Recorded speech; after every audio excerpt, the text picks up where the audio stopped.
Hey, we are here doing due diligence in San Antonio, Texas. It's the summertime, it's hot here. We're having a blast. Are we having a blast? We're having a blast. We are doing due diligence on a 100+ unit property down here in San Antonio, Texas. But you might be asking, Justin, you don't invest in San Antonio, Texas. That is true.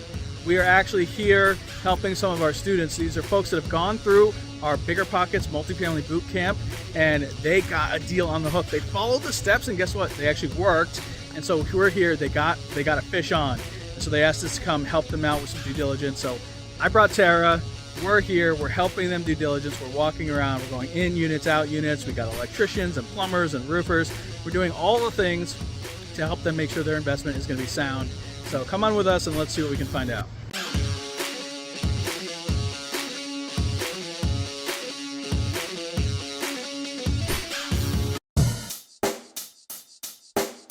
Check the mic and make sure it sounds right. Due diligence is your kind of best opportunity during your buying process to come in, check it out, see all the good stuff, see all the nibbly bits that maybe you want to improve, or maybe they've got ideas to improve and haven't done yet, and sometimes some things that they don't want you to see. But it's your chance to come in and get to see it all. You're looking for everything. You are walking interior, every single unit, checking out all the floor plans, making sure that the floor plans match what the current ownership says it is, right? Does the plumbing make sense? Is it what they represented it to be? Are there any pitfalls in the significant floor plans? What's the deferred maintenance looking like in all of those? You're also checking exterior. Foundations, roofs, drainage, trees, landscaping, amenities, everything to make sure that it's good. You want to make sure that the product that you're buying is what you're hoping it is, and it's also your ability to kind of look at what you've got and develop your next set of plans for it. Anybody that's invested, in heavily is going to be boots on the ground on this project should be there with you because they want to have a sense of the property. The other thing is that you may have the ability to look at a product and go, okay, that doesn't look right, but you're not going to know what to do to fix it, and so that's why you bring your experts. You bring a GC that you trust, that can look at a product, can look at a project, tell you what to do with it, how to make it right. You're gonna bring plumbers because you want them to scope the lines, confirm what type of lines you have in unit, but then also on your mains. You're gonna bring roofers. They'll tell you what condition your roofs are in and how much longer you have until you gotta look at replacing them. And then you wanna bring electricians in because again, you're trying to limit the amount of liabilities that you don't know about. If you know about them, you can plan for it and fix it in your underwriting and in your pro formas and then in your next 3 and 5 year budgets. Yeah, so a lease audit, I think it's kind of like the unsung hero of a due diligence because really what you're trying to make sure is how much cleanup work you're going to have to do when you take over a property, or how much cleanup work your PM is going to have to do. So you got to make sure that the rent roll matches the leases. Have they inflated the rent roll? Are they saying they're getting those new rates, but they've only been getting them for 2 weeks, right? Take a look at, did they actually do credit screenings? Are you going to potentially have a high level of evictions when people, go to renew, or 6 months into you owning the place? And so really it's taking a look at all the paperwork and making sure that what the owner, the current seller is representing is actually what you're getting. So you find a big surprise in a DD, you document, you take pictures, you take notes, you get those experts that you were smart enough to bring with you to begin with, you get them to take a look at it and verify it, right? And then you start creating a plan. And the reality is, some of these things, you're gonna shift some money around, you're gonna kind of reallocate your next 3 to 5 year goals and your projects, and okay, now we're gonna shift and we're gonna do this instead. And some of those big surprises, you walk away from. And the thing is, you gotta be okay to walk away from a deal if it doesn't match what you have and what you wanna do right now.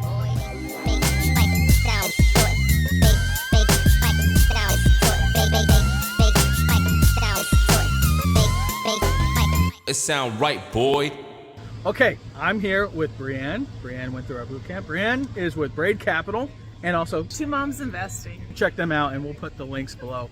Brianne, what do you love about this property? Oh my gosh, this property is gorgeous. It's a 1980s build. It's a really good vintage. We're not having to deal with a lot of the things that come with older properties, but there's still a lot of room to add value by updating the interiors and just doing some minor tweaks on the exterior. It's coming with some really good Google reviews, so we're already coming in really strong, and I think we'll be able to maintain a high occupancy throughout the turnover. But there's still enough meat on the bones to renovate the other units, get them up, and it's going to be a really good, solid property. So this is a classic case of the seller has done their part. They've cleaned up the exteriors. It's not riddled with crime. It's not riddled with deferred maintenance. And they've renovated enough units that they proved out the concept.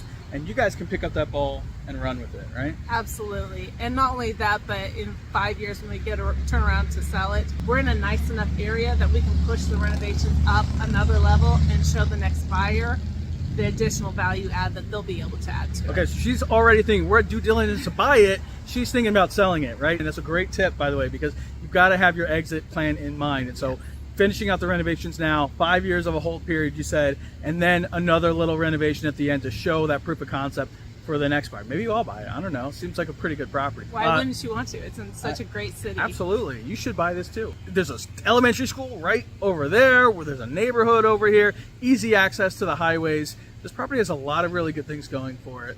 And so far for due diligence, have we seen any major surprises? We have actually come across one. We thought the roofs are only like 4 years old. They're in really good shape, but possibly there was a windstorm that came through here and some of the shingles are loose. We're looking to see what we can do with that with the current owners. Hopefully we can get an insurance claim done before we close and we won't have to deal with it, but we'll see. We got to dig in a little bit deeper. The broker lists the deal and says, hey, new roof's 4 years old. Your assumption, my assumption is always, great, I don't have to do anything with those roofs. Well, guess what? Sometime in those 4 years, after they put those roofs on, a storm came through. So we don't know the extent of the damage. That's why we have roofers. They're going to be climbing up all over these roofs and letting us know. But we do know that there is the potential of an issue. So we're going to get the right bids. We're going to fully understand the scope of the problem. Then we can go back to the seller, right? Because, hey, you presented us as these roofs are 4 years old, no damage, good to go.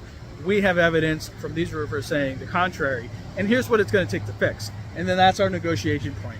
And the seller might say, hey, I got nothing for you. Or they might be willing to work with this. So it's going to depend on how good of a negotiator she is here and what we can get out of them and how willing they are to play ball. So we're going to keep going. Let's walk around this property. We'll show you some more stuff.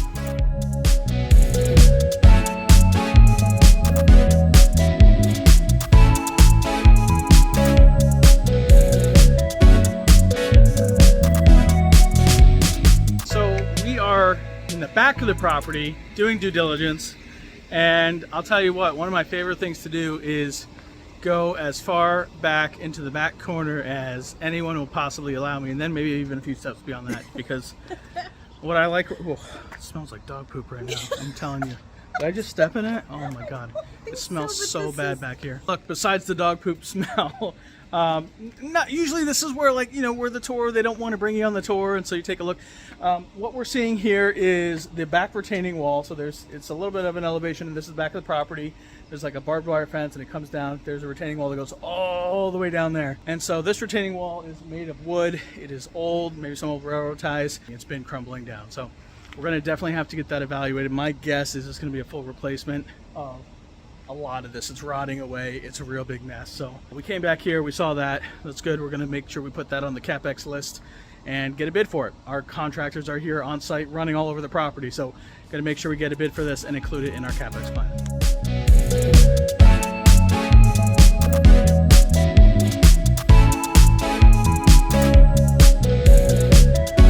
What'd you find over here in this back breezeway that nobody walked us through? So you're in a first floor breezeway, and if you look up at the ceiling, you've got what looks like access points that somebody cut through.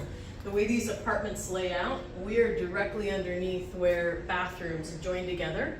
So my guess is that this ties to some tub shoes that kind of gives you an idea that we've got some issues, or they've had some past issues that they've kind of done a crummy patch job on, but it gives you an idea of what to look for going forward in the next set of buildings. So what is the ask of the plumber now that we have seen these? What do we ask for? So we want to ask to see exactly where these tie into, and luckily we've got one that's open that a plumber would be able to access to be able to tell us for sure what we're looking at the bottom of. So is it tub shoe? Is it feeding into a kitchen drain system? And because they're symmetrical, like it's gonna run both sides of the apartment building, so at least 2 apartments. And you wanna get confirmation from your trusted vendor of exactly what it is that they fixed and if we need to be concerned about it in other units. Tara, don't stick your finger in there. It goes all the way. Oh. It's all the way. You want it here? Gross. Okay.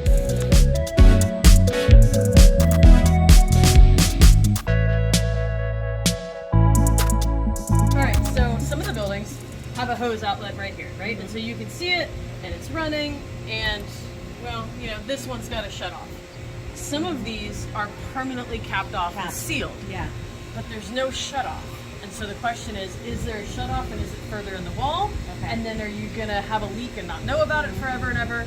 Or is there no shut off and in order to turn the water off and fix whatever kind of issue, the whole building's gotta go down.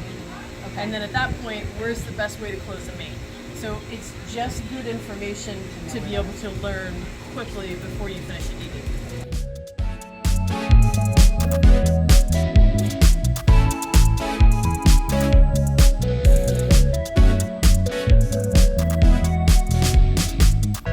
Circulating pumps here, that's what's going to keep the water flowing. They look like they've been replaced fairly recently.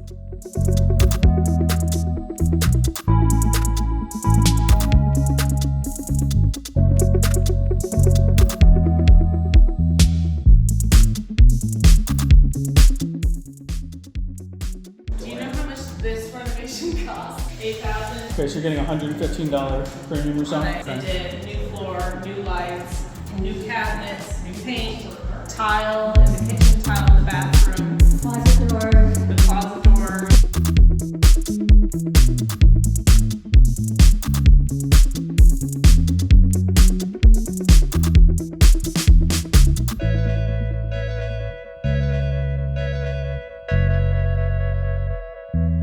You know, you can use the things that you find on due diligence as leverage. Yeah, you might have to walk away, you might have to get out of that property, but if you got a really good quote, let's say seller said, hey, roofs are fine, and now you're getting a quote and say, actually, half the roofs are not fine, and they need all this work. Well, you can take that bid in hand and say, my team found this, and hand it to them.